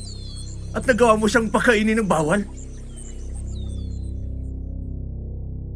Mabilis na humagulgol si Isabela nang makitang matanda. Kahit nahihirapan siyang huminga at hinapo ang dibdib, ay hindi pa rin ito natinag na yakapin ng walang buhay na si Tatay Yandro. Kinabukasan, binisita ko kung nasaan ang pagamutan. Doon idinala ni Inigo ang nahimatay niyang kapatid. Ilang oras pang naghintay bago ito nagising. Bakit nagawa mo sa kanya to? Hindi ko alam na may kalagayan siyang ganito. Kumusta ang kalagayan, Isabela? Mayroong allergy si Isabela sa mga kinain niya. Nagsilabasan ng mga sintomas. Nadala ako sa lahat ng pangyayari. Pasensya, Inigo. Kay Isabela ka humingi ng tawad. Hanggat hindi kanya napapatawad, ay ganun din ang magiging desisyon ko. Hindi ko mapapatawad ang sarili ko sa nangyari, Inigo. Patawad at nakikiramay ako sa iyo. Matapos ang ilang buwan simula nang mailibing ang bangkay ni Tatay Yandro at Tia Marisa, ay nagpupumilit na si Itay na umuwi ako pabalik ng syudad. Natatakot na rin siya sa naging bali-balita ni Lola tungkol sa mga aswang. Kahit 1 linggo lang po, Itay. May ginawa ba sila dyan sa'yo? May kakausapin lang ho ako bago bumalik sa syudad. Kailangang pumalik ka na rito. Kung ayaw mong sugurin ko ang lugar na yan. Mahalaga lang po na bagay bago ako umalis. Sisiguraduhin ko pong bumalik ka agad, Tay. Pasensya na po. Anong mangyayari sa trabaho mo? Ilang linggo ka nang wala sa sarili. Kahit na mga ipinagagawa sa'yo ng boss mo ay palpak. Hindi ka namang galito, anak. Hindi nga ako nakabalik sa syudad tulad ng inaakala kong kasunduan habang pansamantalang binabantayan si Tia Marisa. Hindi pa rin ako nagkaroon ng tiyempong humingi ng tawad kay Isabela. Ilang linggo na akong bumibisita, ngunit ayaw niya raw akong makita ayon kay Inigo. Hanggang hindi ko inaasahan nang huling paalam ko sana sa araw na yon para umalis. Naabutan ko si Isabela, nag-aambang tumalon sa mababatong gilid ng sapa. Ngunit sa gulat niyang makita ko ay nadulas ito at mabilis na inanod ng malakas na agos ng tubig. Isabela! Roman! Tulong! Kumapit ka! Salamat, Roman. Ganito na lang ba talaga kita maabutan, Isabela? Gusto kong tumalon, pero ayokong mamatay. Ganito na rin ba talaga ang galit mo sa akin? Dahil ano? Dahil aswang ako. Ano pang ipapagawa mo? Hanggang sa malagutan ako. At nang mapako na rin ang gusto mong ipangako ko sa'yo. Hindi yun ang ibig kong sabihin, Isabela. Gusto kita at ayaw ko na. Nasa tuwing naabutan kita ay dito ka sa sapa. Na parang gusto mo rin bawiin ang buhay mo. Nagpapaalala sa akin ng mga namatay na malapit sa akin. Naiintindihan ko. Sana ay maging maayos ang pagbiyahe mo pabalik. Nandito ako para humingi ng tawad. Kung sakaling maabutan kita, sana mapatawad mo ako sa lahat-lahat. Hindi kita malilimutan hanggang sa muling pagbalik ko. Pinapatawad na kita, Roman. Makakaasa ka sa muling pagbalik mo. Ipagluluto kita ng mga paborito mong pagkain. At paninindigan ko ang pangako ko sa'yo. Hindi ko na uulitin ang nangyari kanina. Malungkot ang huling alis ko sa probinsya. Hindi na rin ako nakapagbalita sa kahit kanino. Naging abala na ako ng 2 taon sa syudad at madalang na akong makakamusta ron. Naisipan kong bumalik sana ron sa darating na Pasko, ngunit May tawag galing kay Joseph. Pinapasabi na kailangan mo raw bumalik ng probinsya. Bakit daw ho? Bukas pa naman ang biyahe ko pabalik doon. Hindi rin ako sigurado pero mukhang malungkot siya. Base sa boses niya. Masyado namang sabik si Joseph na makita ako.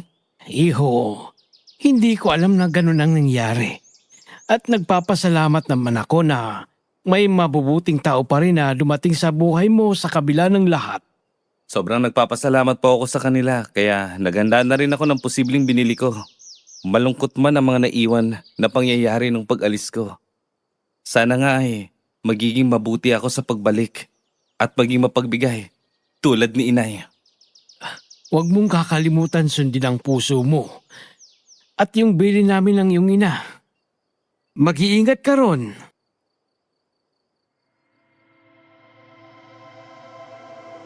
sa huling sandali ng pagkikita namin ni Isabela ay siyang huling pamamaalam ko na rin pala. May iilang dumalo sa kanyang libing. Pagkabalik ko sa kanilang tahanan, Hindi ko magawang lumapit sa kanya gaya ng nagawa rin ni Tia Marisa nang mamatay si Nanay Yora. Hindi ko akalain na sa muling pagbabalik ko, madadatnan ko ang pangakong napako ni Isabela. Hindi ko lubos akalain na mawawala siya ng ganun. Itinuro sa akin ng lugar na ito ang iilang mga bagay na darating sa buhay ng hindi inaasahan. Mula sa pagsagip kay Isabela, naging dalo yon ng aming kwento sa isa't isa na siyang bibit-bitin ko magpakailanman. Isang makabuluhang kwento ang ating narinig mula sa ating letter sender, kung saan itinuturo na sa kabila ng mga taong tinutulungan, pinagkakatiwalaan at pinangakuan ng isang bagay ay mapipiling tanggapin ang nakaraan at ipagpatuloy na tuparin ang paglaganap ng liwanag mula sa wangis ng kadiliman. Maging pulot sana ng aral ang kwentong ibinahagi sa atin ni Roman, ang kanyang natatanging aral sa iniibig at paggamit ng pag-asa na sana'y darating pa sa minimithi niyang pagkakataon. Maraming salamat sa pagsubaybay at pagsuporta sa ating bagong kwento. Naway nagustuhan niyo ito at nakapagbigay aral. Hanggang sa muli, mga minamahal naming listeners.